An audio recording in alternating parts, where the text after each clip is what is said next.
പാലക്കാട് കല്ലേപ്പള്ളിയിൽ വിദ്യാർത്ഥി അധ്യാപകൻ മദ്യം നൽകി പീഡിപ്പിച്ചെന്ന് പരാതി. കൊല്ലങ്കോട് സ്വദേശി അനിൽ ലക്ഷ്മണനെ പോലീസ് പിടികൂടി. 12 വയസ്സുകാരൻ സുഹൃത്തുക്കളോട് കാര്യം പറഞ്ഞപ്പോഴാണ് വിവരം പുറത്തറിഞ്ഞത്. വിവരങ്ങളുമായി അരുൺ അലത്തൂർ ചേരുകയാണ്. അരുൺ പറയും. പാലക്കാട് കല്ലേപ്പള്ളിയിലാണ് ഇത്തരം ഒരു സംഭവം ഉണ്ടായിരിക്കുന്നത്. ഒരു സ്കൂൾ അധ്യാപകനാണ് 12 വയസ്സുള്ള വിദ്യാർത്ഥിയെ മദ്യം നൽകി പീഡിപ്പിച്ചിരിക്കുന്നത്. ആൺകുട്ടിയെയാണ് ഈ അധ്യാപകൻ പീഡിപ്പിച്ചിരിക്കുന്നത്. കഴിഞ്ഞ മാസമാണ് ഈ സംഭവം നടന്നിരിക്കുന്നത്. SC വിഭാഗത്തിൽപ്പെട്ട കുട്ടിയെ ഈ അധ്യാപകൻ ക്വാർട്ടേഴ്സിൽ വെച്ചാണ് കഴിഞ്ഞ മാസം പീഡിപ്പിച്ചത്. 6ാം ക്ലാസ്സുകാരൻ സുഹൃത്തുക്കളോട് കാര്യം പറഞ്ഞപ്പോഴാണ് പീഡന വിവരം പുറത്തായത്. പിന്നീട് സ്പെഷ്യൽ ബ്രാഞ്ചിന് ലഭിച്ച രഹസ്യ വിവരത്തെ തുടർന്ന് അന്വേഷണം നടത്തി.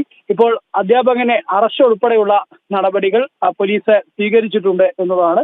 എന്തായാലും കൊല്ലങ്കോട് സ്വദേശിയായ വ്യക്തിയാണ് അനിൽ ലക്ഷ്മണൻ എന്ന വ്യക്തിയാണ് ഇത്തരത്തിൽ അധ്യാപകനാണ് ഇത്തരത്തിൽ കുട്ടിയെ മദ്യം നൽകി പീഡിപ്പിച്ചിരിക്കുന്നത്.